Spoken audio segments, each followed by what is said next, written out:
Halo Sobat STMKG, kami dari kelompok 2 kelas instrumentasi 4A. Pada video kali ini, kami ingin menjelaskan tentang apa itu pilot balon atau yang biasa disebut dengan PIBAL. Tapi sebelum itu, izinkan kami untuk memperkenalkan diri terlebih dahulu. Saya sendiri bernama Rafli Arya Pratama. Saya Makbul. Saya Ajis. Dan saya Ilham. Oke, tanpa basa-basi lagi, let's go. Pertama-tama saya akan menjelaskan apa itu pengamatan pilot balon. Jadi berdasarkan Perka BMKG, pengamatan pilot balon merupakan metode pengamatan udara atas untuk menentukan kecepatan dan arah angin lapisan atas dengan membaca sudut, elevasi, dan azimut pada teodolit saat mengikuti jejak balon. Jam pengamatan dilakukan sesuai standar waktu pengamatan yang ditetapkan, yaitu jam 00.00 UTC, 06.00 UTC, 12.00 UTC, dan 18.00 UTC. Nah, waktu peluncuran balon itu antara 45 sebelum sampai 15 menit sesudah jam pengamatan standar yang sudah diberitahu tadi. Nah, untuk di STMKG sendiri, pengamatan yang pertama kali itu di detik 17 sehingga kita mendapatkan ketinggian 250 feet pertama. Lalu selanjutnya kita itu menghitung dengan rentang waktu 1 menit. Jadinya penghitungan kedua itu di menit 1 menit 17 detik sehingga kita mendapatkan ketinggian 750 feet dan seterusnya sampai balon itu menghilang. Nah, untuk mendapatkan azimut dan elevasi dari balon tersebut, kita menggunakan yang namanya alat optik teodolit sehingga kita bisa menghitung azimut dan elevasi dari balon PIBAL tersebut. Baik, video berikutnya saya akan menjelaskan tentang tahap pengamatan PIBAL. Untuk tahap pertama yaitu adalah persiapan. Siapkan perlengkapan yang diperlukan seperti balon, pom pengamatan PIBAL, dan alat tulis. Untuk kedua yaitu pengisian balon. Balon diisi dengan gas hidrogen menggunakan filler yang telah ditentukan. Ingat, pengisian dihentikan ketika balon mampu mengangkat beban filler dalam kondisi melayang. Untuk berikutnya yaitu pelepasan balon. Jadi, setelah balon terisi dengan gas hidrogen, saatnya melepaskannya.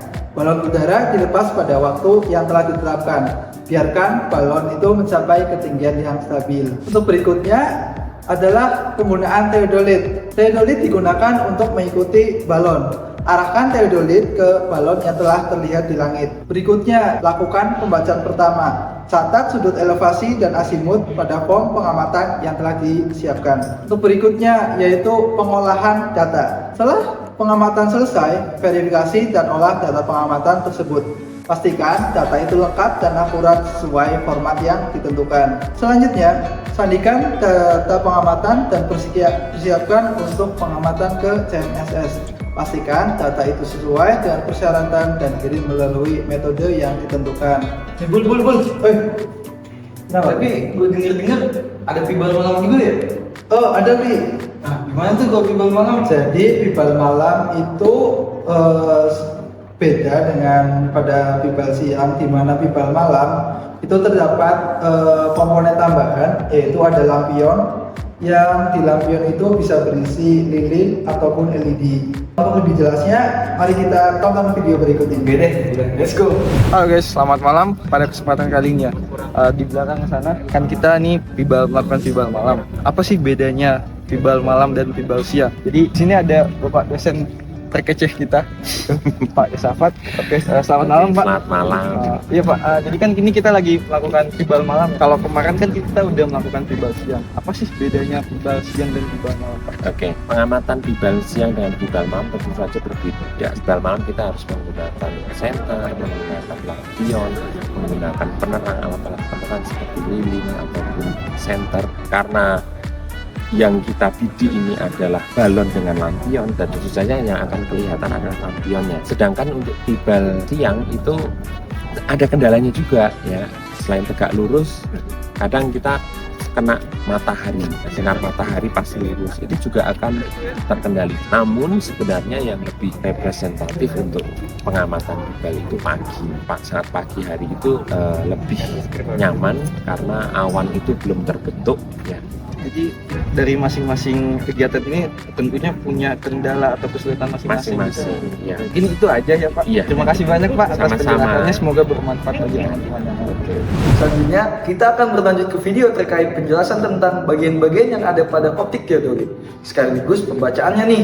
Mau tahu gimana penjelasannya? Yuk ikutin aja videonya. Jadi ini alatnya, namanya optik teodolit. Ini buat ngikutin arah pibalnya kemana. Pertama-tama, kalau seandainya kita baru mau nerbangin pibal, kita melihatnya dari yang di sini. Kenapa? Karena kalau seandainya awal-awal tuh masih di dataran rendah, pibalnya naiknya itu agak signifikan atau cepat lah. Jadi biar kita leluasa buat ngebidiknya.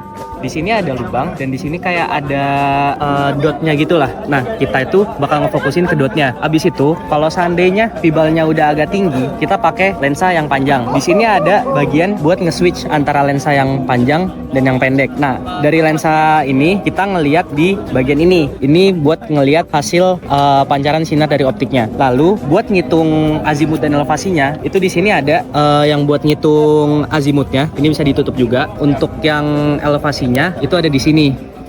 Ini ada kayak tanda panah gitu, ini untuk elevasinya, biar kelihatan ini atas atau bawahnya. Kalau seandainya udah di dataran atas, ini kita lock.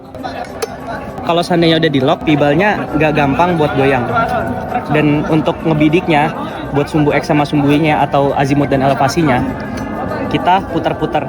Jadi kalau seandainya diputar, azimutnya muter secara perlahan. Kalau yang ada di sini diputar, ini elevasinya bergerak secara perlahan. Dan untuk titik acuannya, titik sumbu nolnya itu ada di utara bumi sebenarnya. Yang penting itu di bagian lensa dan juga ngelok dari azimut dan elevasinya. Untuk malam ini agak sulit ya, soalnya awannya udah cukup tebal. Jadi pembacanya tuh cuma dapat sedikit doang, cuma 5 kali pembacaan atau 2000 feet doang. Malam ini tuh pencahayaan balonnya udah kecil, tambah awannya tebal gitu. Jadinya cuma 5 kali pembacaan doang. Itu aja ya mungkin. Udah nggak ada lagi kan Bul? Nggak ada lagi. Jadi, Itulah video tentang penjelasan alat pibal dari kelompok kami. Saya Ilham, Saya Rafli. Saya Ajis. saya Makbul. kami undur diri. Bye-bye.